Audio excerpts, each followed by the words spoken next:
안녕하세요. 이번 데이터 트랙 마지막 발표를 맡은 이제 플레이오토의 예성이라고 합니다. 이번 발표 주제는 이제 레이크 포메이션이라고 이제 데이터 레이크 관리랑 운영을 하나로 할 수 있는 이런 서비스에 대해서 한번 발표를 하려고 합니다. 그래서 이제 이게 뭐 얼마나 좋은지, 얼마나 안 좋은지 이런 걸 한번 따져보는, 저는 AWS 직원이 아니니까.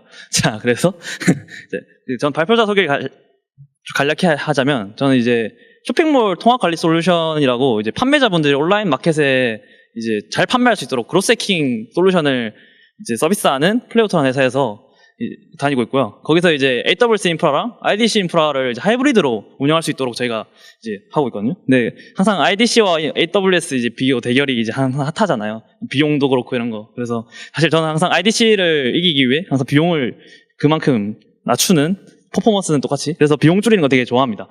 그리고 이제 인프라 아키텍처랑 컨테이너에 워낙 관심이 많거든요. 그래서 이런 것들을 잘 좋아하기 때문에, 만약에 혹시 AWS 유저 그룹이라고 거기서 이제 만약에 서브레스나 컨테이너 모임에 오시면 저랑 이제 그런 얘기 하면서 하면 좋을 것 같습니다. 그래서 컨테이너 모임 많이 오세요. 어쨌든.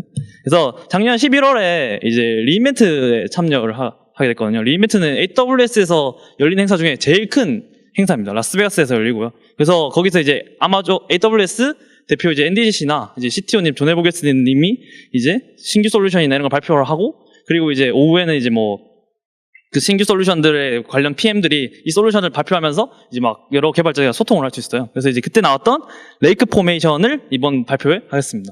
그래서 사실 그때 이제 레이크 포메이션 세션에 들어가서 이제 PM 분들이랑 이제 막 발표를 하거든요. 그래서 그 남은 한 30분 동안 되게 QA가 되게 많아요. 그래서 우리 니즈는 뭔데 너희는 이 레이크 포메이션이 그걸 충족할 수 있느냐, 이런 것들에 대해서 되게 많은 질의응답이 있었거든요. 그래서 그런 것들에 대한 인사이트를 공유하는 시간을 갖도록 하겠습니다. 그래서 발표의 전체적인 개요는 이렇고요. 세 번째, 이제 데이터 레이크란 무엇인가, 한마디로 데이터 웨어하우스의 다음 세대이잖아요. 그래서 데이터 레이크란 무엇인가와, 두 번째로는 왜 클라우드에서 데이터 레이크를 해야 되는가. 사실 이거는 이제 저도 생각했을 때 데이터 레이크는 확실히 클라우드에서 하는 게 장점이 많다고 생각하거든요. 그래서 그런 부분들을 공유하고, 세 번째로는 이제 AWS 레이크 포메이션은 과연 무엇을 해주는가, 어떤 역할을 해주는가를 갖도록 하겠습니다. 근데 혹시 데이터 레이크를 AWS에서 하시는 분들이 있으신가요? 한번 손만 간략히 들어주시면, 좀 있으시네요. 어쨌든 한번 이제 좋은 한번 세션을 가지고 오겠습니다. 그래서 우리가 이제 빅데이터 하면은 이제 데이터를 이제 접하게 되는데 총 한 3가지 데이터 종류를 접할 수 있을 것 같아요. 그 중에 첫 번째로 이제 파일 형식. 이제 저희 회사 같은 경우는 국세청에 이제 전자세금계산서나 이런 걸 발급하기 위해서 세금계산서의 YML 파일을 따로 보관을 해야 되거든요. 분석도 해야 되고. 그래서 YML 파일이나 뭐 JSON 아니면 이미지 이런 것들을 파일 형식을 갖출 수 있을 것 같고, 그리고 이제 데이터베이스는 핵심이죠. 사실 중요한 데이터를 모아가지고 RDBMS로 이제 막 분석을 하잖아요. 근데 요즘에는 이제 NoSQL도 되게 차용을 많이 하죠. 워낙 기술이 많이 발전해서. 그리고 이제 사실 데이터베이스는 워낙 폭이 다양해지고 중요한 데이터들을 잘 관리할 수 있어서 데이터베이스는 분석에 빠질 수가 없는 것 같아요. 그 다음에 스트리밍 데이터. 사실 스트리밍 데이터는 이제 최근 들어서야 워낙 규모가 커지고 했던 건데, 소셜 미디어나 이런 데서 이제 뭐 클릭 스트림 데이터를 얻을 수 있잖아요. 어디가 클릭을 많이 하고 어느 페이지에 막 오래 있고 이런 것들을 이제 스트리밍 데이터를 이제 많이 하는데, 아니면 사실 우버 같은 경우는 이제 위치 GPS 같은 경우를 계속 수집해가지고 이런 것들을 실시간성이 띄는 데이터들을 스트리밍 데이터라고 부릅니다. 그래서 이 3가지를 하는데, 저희는 사실 이제 옛날 같으면 이제 데이터베이스에 분석을 집중을 했죠. 왜냐면 제일 인터페이스 다루기가 쉽고, 그리고 제일 중요한 데이터들이 데이터베이스에 있으니까. 그래가지고 이제 데이터베이스 이런 걸 집중을 하다 보니까 이제 데이터 웨어하우스가 각광을 받던 것 같아요. 왜냐면 RDBMS 실제로 어플리케이션 사용하는 레벨에 거기서는 분석을 하면은 실 서비스에 영향이 가잖아요. 그래서 RDBMS에 흩어진 데이터들을 DW에 모아가지고 이 DW에서 분석을 직접적으로 했던 것 같아요. 그래서 이제 DW 분석을 직접적으로 해서 이제 우리 BI 하는 팀들이나 아니면 이제 다른 뭐 비즈니스적인 데이터를 많이 하는 그런 팀들에서 이제 열심히 했었잖아요. 그래서 이제 그런 세대에서 지금 이제 데이터가 점점점 규모가 늘어나고 있어요. 한 최근 5년 동안 뭐 통계 수치만 봐도 10배 이상 데이터 크기가 늘었다고 하거든요. 그래서 이제 사실 점점 비정형 데이터, 한마디로 RDBMS에 반대되는 데이터, 이런 이제 비정형 데이터의 가치가 점점 커지고 있어요. 사실 요즘에 이런 비정형 데이터로만 해서 뭐 추천 서비스나 이런 것들 하는 가치가 계속 커지고 있기 때문에 이걸 절대 무시할 수 없습니다. 그래서 이런 비정형 데이터가 이제 정형 데이터만으로 이제 분석을 열심히 잘 했는데, 비정형 데이터 분석하니까, 저 정도 결과를 낼 수 있네? 그래서 그런 니즈들이 점점 커지는 것 같아요.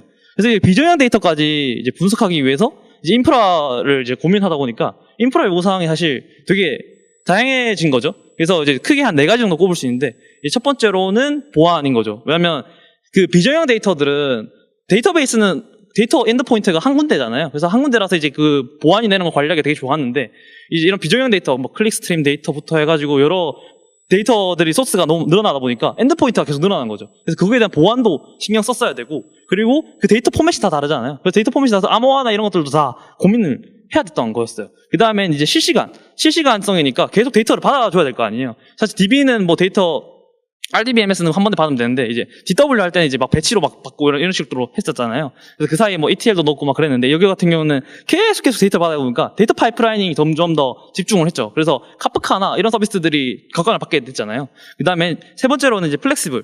이제 저희가 이제 분석을 이제 통계 자료만 내는 게 아니라 이제 뭐 BI 팀에서는 사실 분석이란 게 좀 다양해지고 있잖아요. 분석 툴도 되게 많아지고. 그리고 이제 요즘 들어 이제 머신러닝, 딥러닝이 각광받으면서 데이터 소비자들이 늘어나는 거예요. 그래서 이제 이런 데이터의 소비자들이 늘어나면서 이 데이터 소비자들이 원하는 데이터 포맷이 다 다양하잖아요. 그래서 따지면 데ip러닝 하려면 포맷이 약간 이러면 더 좋은데, 그리고 분석하려면 데이터 포맷이 이러면 좋은데, 그래서 데이터 포맷을 이제 유동적으로 할 수 있게 이런 플렉시블이 되게 강조되고 있습니다. 그리고 이제 마지막으로 스케일러블인데, 이제 분석을 하려면 이제 데이터 인프라가 프리오비저닝 돼 있어야 될 거 아니에요. 거기서 이제 그 데이터 사용량이 얼마나 될지 모르는데 여기서 이제 데이터 인프라 팀이 저희 회사 같은 경우 BI 팀이거든요. BI 팀이 역시 분석을 하다가 갑자기 야, 우리 머신러닝 사업 해보자 해가지고 머신러닝 팀이 꾸려졌어요. 그 팀도 분석을 하려면 이제 따지면 또 리소스가 있어야 될 거 아니에요. 근데 사실 기존에 설계했던 리소스를 충족하지 못하니까 스케일러블이 당연히 포함이 돼야 됐던 거죠. 그래서 이런 인프라 요구사항을 해결하기 위해서는 사실 DW만으로는 부족했던 것 같아요. 그래서 부족해서 데이터 레이크라는 게 이제 개념이 바탕이 됐는데, 데이터 레이크라는 게 일종의 뭐 데이터 호수잖아요.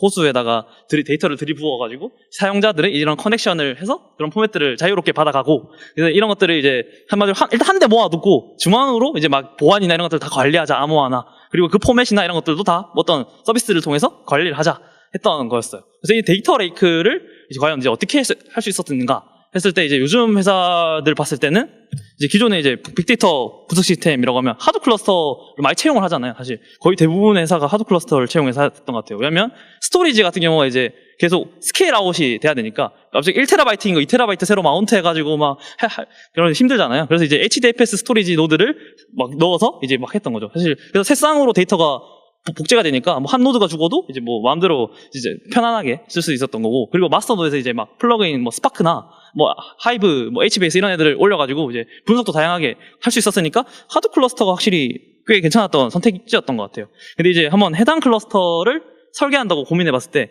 이제 뭐 처음에 리소스를 잡혔죠. 그 리소스는 아마 피크 상태 부하가 닥쳤을 때 얼마 정도 필요할까, 노드들이. 그랬을 때 이제 막 뭐 한 2TB에 한 메모리 한 64기가 뭐 넣고 뭐 코어 한 2코어 정도 넣고 해가지고 했는데, 이제 하다 보니까 이제 사실 리즈가 더 강해지는 거죠. 피크 상태뿐만 아니라 이제 뭐 약간 그 다른 팀이 생겨가지고 특별한 뭐 사장님이 너 이 뭐 분석 이번에 하나 더 해 해가지고 이제 애독 작업 넣어야 되는데 그럼 이제 지금 내 피크 상태예요. 넣을 수가 없잖아요. 그래서 이런 것들이 다 밀리니까 확실히 스케일러블이 내는 것들이 사실 문제가 됐던 거죠. 한마디로 하드디스크나 이런 것들을 스토리지를 잘 관리하기 위해서 했는데, 이제 따지면 이런 것들이 생각이 되는 거예요. 거기다 이제 피크 상태로 이제 처음에 설계를 했는데, 이제 사실 맨날 피크 상태일 리가 없잖아요. 어떤 날에는 막 노는 날도 있고, 주말 같은 날에는 이제 다 노니까 이제 막 열심히 CPU나 이런 거 유세지가 1% 막 이렇게 될 수 있잖아요. 낭비인 거죠, 사실 이게. 이런 게 낭비여서 이런 것을 한번 효율적으로 쓸 수 없을까? 이런 사실 고민이 드는 거죠. 그래서 이제 이런 것들을 어떻게 해결하는가가 이제 사실 이제 클라우드에서 어떻게 이런 현상을 해결하지? 했을 때 이제 고민이 되는 딱 생각나는 거 하나예요. 그죠? 왜냐면 AWS 이제 가장 대표적인 서비스 중 하나잖아요. 그래서 AWS 3대장이라 부르는 이제 S3 서비스가 있는데, 그 데이터 레이크의 핵심인 것 같아요. 이 데이터 S3 같은 경우는 내구성이 99.9999% 유명한 그 11.9. 그래서 사실 뭐 열심히 복제하고 뭐 체크썸으로 해가지고 이제 뭐 이런 내구성을 만들었겠죠. 그 다음에 사실 이게 전 제일 좋다고 생각하는 게 이 보관 옵션이 되게 다양했던 거예요. 그래서 뭐 스탠다드 IA나 원준 IA 이런 것들은 뭐냐면 그 가용성을 떨어뜨리는 거거든요. 사실 S3가 가용성이 99.99%인데 얘네는 99.9%예요. 그래서 한 시간 단위에 1년 동안 한 시간 단위의 가용성이 부족한데, 그 대신에 보관 비용이 한 50% 이상 따집니다.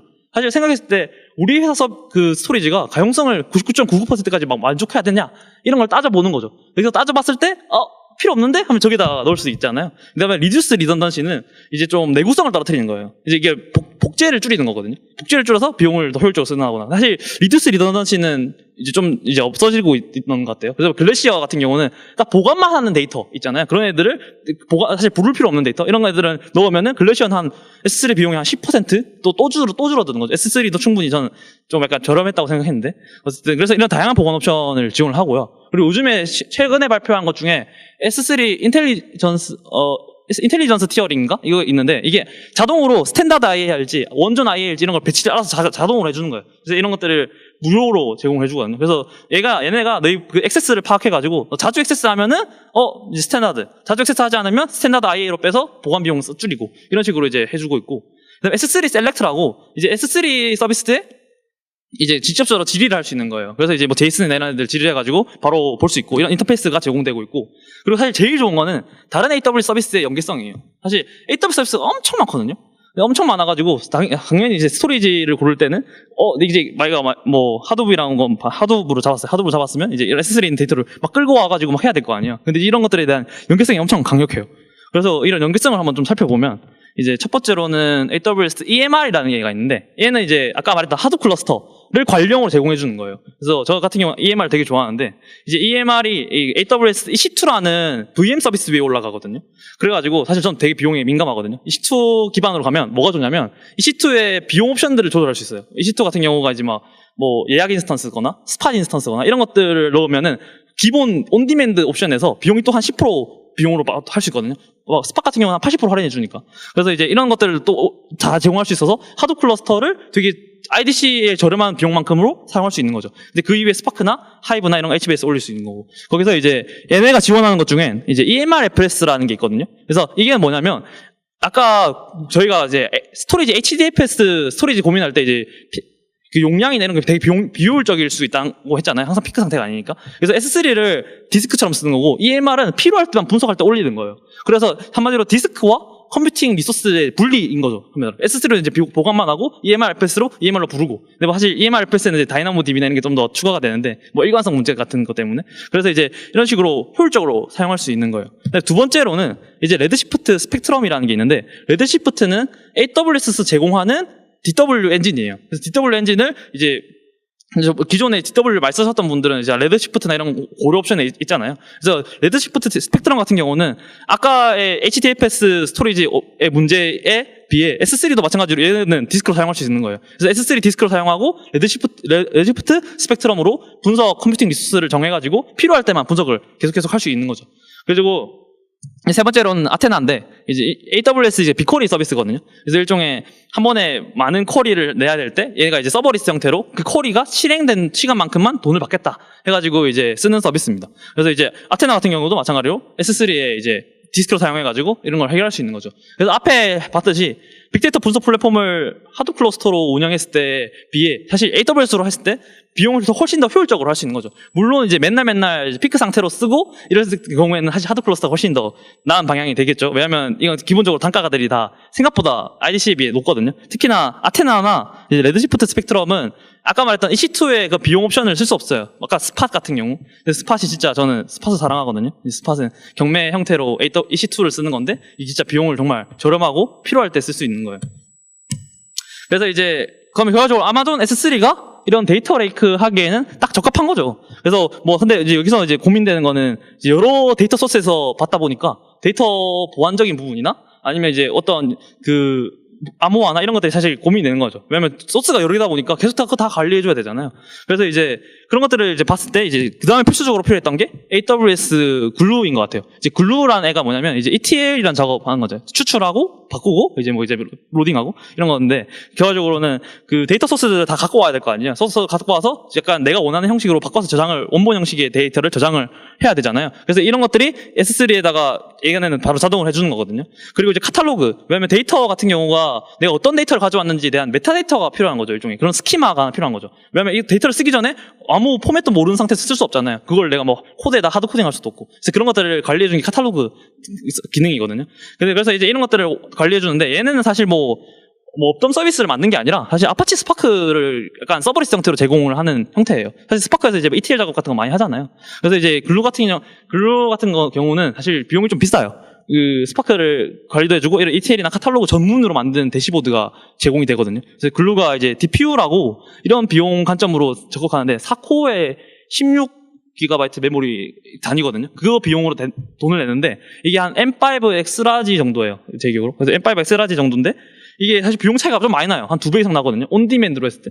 근데 얘 같은 경우는 스팟 같은 거 못 넣잖아요. 그러면 스팟 넣어버리면 비용 차이가 한 20배 이렇게 나는 거죠. 그래서 다른 여러 회사들에서 AWS 글루 쓰다가 비용 포터 맞았다. 이런 얘기를 좀 들었거든요. 그래서 만약에 카탈로그나 ETL 같은 경우를 내가 스파크에서 잘 관리하게 쓸 수 있다 하면은 굳이 글루를 안 쓰셔도 될 것 같아요. 사실 그런 걸로 다 활용해서 쓰셔도 될 것 같습니다. 그래서 이제 결과적으로는 데이터 레이크가 아마존 S3와 AWS 글루가 척추가 되는 거고 이걸로 이용해서 이제 막 다른 서비스랑 연계를 할 수 있겠죠. 그래서 이제 전체적인 개로도를 보면 이제 S3랑 글루는 저장과 카탈로그 이런 것들을 제공해주고 있고 그 다음에 사실 저장만 하면 안 되잖아요. 이제 첫 번째로 생각할 때 데이터 파이프라이닝에서 이제 좀 끌고 가야 될 거 아니에요. 이제 데이터 무브먼트를 고민을 해야 되는데 여기서 이제 뭐 IDC에 있는 데이터를 옮겨야 한다. 그럼 일단 다이렉트 커넥트가 기본일 거고 거기서 이제 뭐 좀 우리 데이터 너무 커. 한 뭐 몇 에타바이트야. 이런 거면 이제 스노우볼이나 스노우모빌이라고 있는데 이거는 이제 하드디스크 옮겨주는 서비스예요. 그래서 하드디스크를 옮겨서 AWS로 바로 임포트 해주는 그런 서비스거든요. 그런 거나 아니면 이제 제가 주로 많이 썼던 것 중에 데이터베이스 마이그레이션 서비스인데 얘를 데이터 무브먼트로 사용할 수 있어요. 왜냐면은 데이터베이스 마이그레이션 서비스는 그 빈로그 파악해가지고 막 계속 추적해서 데이터를 계속 바꿔줄 수 있거든요. 이런 것들. 그래서 계속 지속적인 통합을 해줄 수 있는 거죠. 그래서 이제 뭐 데이터베이스나 이런 것 쪽은 데이터 무브먼트를 고려할 수 있고, 그리고 아까 실시간성 데이터들을 봐야 된다고 했잖아요. 그래서 스트리밍 데이터. 이런 애들은 이제 키네시스나 이런 애들 할 수도 있고, 아니면은 뭐 정 안 되면 카프카 잘 쓰고 있어요. 그럼 카프카 쓰시면 돼요. 카프카에 엔드포인트 S3로 달아가지고 쓰면 되고, 그리고 이제 분석 주체가 이제 처음에는 통계 자료나 이런 거 내는 거는 이제 그래가지고 EMR, 아까 아테나, 레드시프트 이런 애들을 사용해서 할 수 있고, 그리고 이제 요즘에 머신러닝이 핫하니까 이제 세이지 메이커, 요즘에 옆방에 이제 막 세이지 메이커 하고 있을 텐데 이런 것들을 사용해서 이제 할 수 있습니다. 이런 연계성을 이제 다른 AWS랑 연결을 해가지고 사용을 할 수 있는 거죠. 근데 사실 서비스가 너무 많아요. 서비스 너무 많고 복잡해요. 지금 이제 이거 하나하나 다 공부해야 되고 우리 니즈에 맞춰서. 그래서 그 연결하는데도 공부가 돼야 되는 거죠. 왜냐면 S3랑 글루랑 해가지고 했는데 DMS랑 또 연결해야 되는 거잖아요. 또 이제 나중에 또 세이지 메이커가 이걸 또 임포트 해야 되는 거고. 그래서 그런 것들을 이제 다 관리를 해야 되니까 아마 되게 고민이 많았던 것 같아요. 다른 사용자들이. 그래서 나왔던 게 AWS 레이크 포메이션인 거예요. 그래서 액세스 관리를 해주고 보안 매니지먼트 솔루션인 거거든요. 그래서 이제 여기서 보면 이제 막 build a secure data like in days라고 적혀있잖아요. 하루 만에 이제 뭐 secure 데이터를 만들 수 있다. 이런 식으로. 근데 사실 뭐 어쨌든 뒤에서 더 얘기해 볼 텐데 그 보안이나 이런 것들을 확실히 관리해주기는 더 훨씬 편한 것 같아요. 그래서 이런 제공 기능들을 한번 보면 첫 번째 스텝으로는 이제 데이터를 모으는 거죠. 그래서 그 처음에 데이터 S3나 글루 같은 걸 잘 몰라도 데이터 레이어, 한마디로 스토리지 레이어를 잘 구성시켜주고 그것들을 이제 관련 기능들을 이용해서 임포트를 시켜주는 단계 첫 번째. 두 번째로는 데이터 플렉시블을 글루가 이제 카탈로그를 관리해 주는데 내가 그 기능을 잘 몰라도 이 데이터 레이크에서 자 그걸 해줄 수 있는 거죠.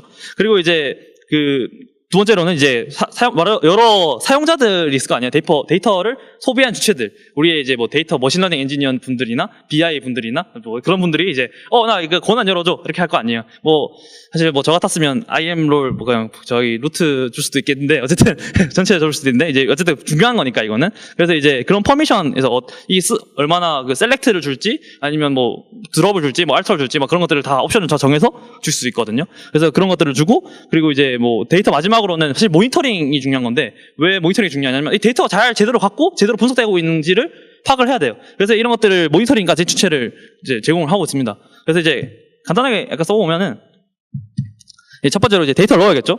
그래서 이제 뭐 RDBMS 넣는다고 치면은 이제 일종의 얘네가 제공해주는 게 JDBG 커넥션인데 사실 뭐 글루에서 제공하는 기능 그대로 본다 쓰는 것 같아요. 그래가지고 이제 거기에 인증정보 넣어놓고 데이터를 계속 수집할 수 있습니다. 그래서 그런 거를 수집하면은 이게 성공했는지 아닌지를 알 수 있어요. DMS도 이런 거 막 제공했는데 아마 글루도 마찬가지로 제공했거든요. 그래서 그런 것들을 사실 그냥 포팅해가지고 보여주는. 그리고 이제 들어간 데이터를 불러가지고 이제 어떤 데이터 형식인지 스키마인지 이런 것들을 파악해서 ETL 작업이나 이런 것들 더 추가로 해줄 수 있겠죠. 그리고 그다음에 이제 접근 제어, 이제 퍼미션이나 이런 것들 어떤 데이터 소비자 유저들의 권한을 조절해서 그 사람들한테 이제 넌 이것만 기능을 써, 나머지 기능은 약간 변절자야 이런 식으로 해가지고 사용할 수 있고, 마지막으로 이제 분석을 하면 됩니다. 이 화면은 아마존 아테나 화면이고요. S3에 있는 것들을 이제 이용해서 할 수 있는 거죠, 최종적으로. 그래서 사실 이 그림, 아까 전체 기호가 이 그림이었잖아요. 이게 이제 이런 식으로 바뀌는 거예요, 레이크 포메이션으로. 근데 사실 레이크 포메이션이 따로 독자적인 서비스가 아니라 그냥 S3 글루 이런 것들이 사용이 되고 있어서 실제로 S3 글루가 지금 자동으로 만들어지고 있고, 그래서 사실 이 요약을 하자면 기존의 AWS 서비스를 통합한 서비스인 거예요. 이제 뭐 비슷한 서비스로 이제 빈지토크라는 서비스가 있는데, 이제 빈지토크는 이제 EC2, 오토스케일링 그룹, 로드 밸런서, 뭐 VPC 이런 거 연결해가지고 한 번에 통합 관리해주는 그런 솔루션이거든요. 사실 저는 빈지토크를 별로 안 좋아해요. 왜냐하면 유연성이 떨어져요. 사실 저는 이 서비스가 진짜 실제로 프로덕션에 올라갔을 때 유연성이 좀 떨어질 것 같아요, S3나 이런 글루 쓸 때. 근데 문제는, 그래서 기존의 S3나 이제 글루 이제 데이터 레이크를 잘 하시는 분들은 이제 이런 생각이 들 수 있어요. 이게 다인가? 별론데? 신규 솔루션이라서 NDCC가 열심히 발표했는데 좀 약간 별로라고 생각할 수 있잖아요. 근데 이제 저는 데모나 이런 거 봤을 때 아직 못 봤던 기능이 있었어요. 그 중에 못 봤던 기능이 이제 뭐였냐면, 이제 find matches라는 기능인데, 이 기능은 사실 데이터 원본을 훨씬 더 강력하게 만들어주는 기능입니다. 뭐 약간 find matches라고 하면 뭔가 뭐 그룹핑 해가지고 뭔가 해주는 것 같아요. 결과적으로 뭐냐면 유사한 데이터끼리 그룹핑 해줍니다. 그 방식이 ML이에요. ML, 그래서 아마도 세이지베이커가 연기가 될 것 같아요. 그래서 ML 방식으로 이제 연결해 주는데, 약간 예를 들자면 뭐 스타워즈, 뉴 호프, 아니면 그다음에 스타워즈 뭐 에피소드 이런 것들이 있어요. 얘네들끼리 이제 막 매핑을 해주는 거예요. 비슷한 데이터끼리. 그래가지고는 한마디로 이 로우에 스타워즈가 있고, 어떤 로우에는 스타워즈 뉴 호프가 있고, 어떤 로우에는 스타워즈 에피소드 뭐 저쪽 있어요. 그럼 이 데이터를 매핑해가지고 그 데이터가 하나로 모여서 더 강력하게 해주는 거죠. 그래서 이런 것들이 다 ML 트랜스폼이라고 적혀 있었는데, 사실 아마존닷컴에서 아마 이미 사용하던 데이터 필터링을 이제 퍼블릭으로 제공을 해주는 형태인 거예요. 근데 생각했을 때 레이크 포메이션이 공개됐을 때 비용이 무료라고 했거든요. 아마 제가 볼 때는 이제 이번에 이런 거 나왔잖아요. 아마존 포리캐스트랑 아마존 퍼스널라이즈 이런 게 나왔는데, 포리캐스트랑 퍼스널라이즈도 아마존닷컴에서 사용하는 이제 뭐 그런 기능을 퍼블릭하게 해서 여기에 쓰게 해주겠다. 그래서 포리캐스트는 예측이고 퍼스널라이즈는 추천이에요. 아마 하나 더 넣을 것 같아요. 하나 더 나와서 그게 레이크 포메이션이랑 통합되는 것 같아요. 그냥 그 형태가. 만약에 S3랑 뭐 글루 같은 경우 잘 쓰는 또 물론 이 서비스가 이제 데이터 이런 듀플리케이트, 한마디로 그 중복된 데이터를 약간 모아주는 이런 서비스가 나오면 거기에 연결을 해서 사실 써도 상관없지 않을까 이런 생각을 했던 거예요. 그래서 이제 근데 거기서 이제 그 레이크 포메이션을 발표한 PM분이 이제 질의응답을 막 받았거든요. 질의응답을 받았는데, 확실히 저는 데이터 레이크를 그렇게 완전 엄청 빡세게 운영하는 게 아니어서 보니까 사람들이 되게 액세스 컨트롤이나 보안, 암호화나 이런 것들이 되게 집중하는 회사들이 꽤 많더라고요. 우리 회사 이제 그 S3랑 글루를 잘 쓰고 있긴 한데 이거 마이그레이션도 해줘? 이런 식으로 딱 질문이 다 들어오더라고요. 그래서 보니까 마이그레이션 기능까지 다 제공될 예정이라고 합니다. 그래서 이제 결론적으로 얘기를 해보면, 레이크 포메이션은 기존의 AWS 서비스를 묶은 통합 서비스이다. 그래서 접근 제어, 암호화를 한꺼번에 해준다.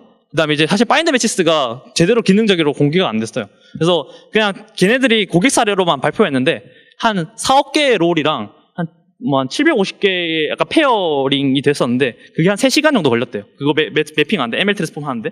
그래서 이제 일단 저희 같은 경우는 파인드 매치스가 나왔을 때 이게 얼마나 그룹핑해서 데이터가 효과적으로 압축이 되는지 테스트는 좀 해봐야 될 것 같아요. 그리고 마지막으로는 이제 이미 구축된 S3랑 글루로 사용하시는 분들 있잖아요. 그래서 나중에 마이그레이션 기능이 제공될 예정이니까 이제 혹시 접근 제어 암호화나 이런 게 좀 니즈가 강하다면 한번 해보시는 것도 나쁘지 않을 것 같습니다. 감사합니다.